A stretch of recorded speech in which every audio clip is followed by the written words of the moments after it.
Une femelle pond toujours 2 œufs. Plus ou moins 10 jours après l'accouplement, elle pondra son premier œuf, fait de l'après-midi. 2 jours après, son deuxième œuf, début de l'après-midi. Après un couvage de 18 jours, les jeunes sortiront de leur coquille. La progression d'un jeune est fulgurante. En effet, il sera capable de voler à l'âge de 30 jours. Quand les jeunes ont plus ou moins 10 jours, nous les baguerons avec une bague matricule, unique à chaque pigeon. Sur cette bague, il y a le pays et son numéro unique. Une carte, style carte d'identité, suit le pigeon. C'est cette carte qui dit que le colobophile est propriétaire du pigeon. Vers le 25e jour, les jeunes peuvent quitter le nid. Je les mets à terre pour qu'ils puissent apprendre à boire et à manger seuls, en regardant comment font leurs parents. Quelques jours après, direction leur nouveau pigeonnier. Le pigeonnier des jeunes. Un pigeonnier pas trop grand de préférence. Plus le pigeonnier sera petit, plus les jeunes seront familiers. Poste ou planchette, peu importe. Mettre un peu de paille à terre pour ceux qui ne savent pas encore bien voler.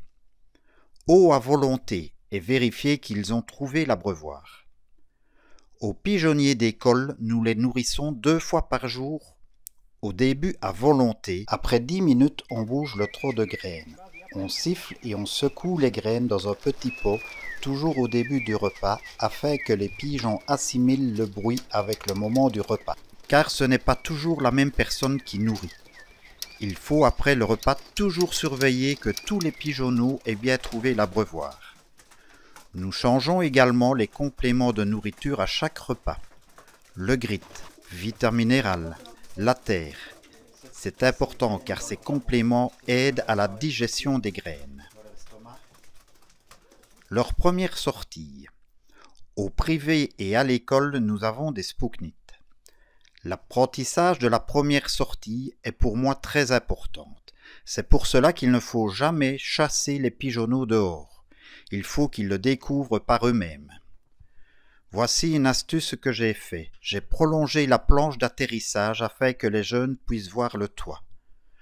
Un support et une planche est mise à 1 mètre de distance, ce qui leur permet de sauter d'une planche à l'autre et de mieux trouver l'entrée du pigeonnier quand ils sont sur le toit. Après quelques semaines, je bouge le tout.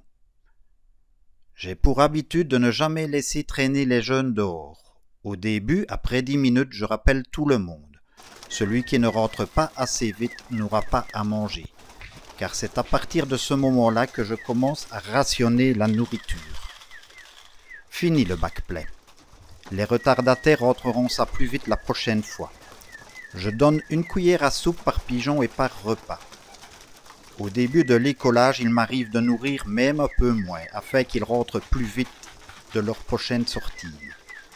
Une fois que c'est devenu un réflexe de rentrer, je rajoute un peu plus de graines afin qu'ils puissent se développer correctement.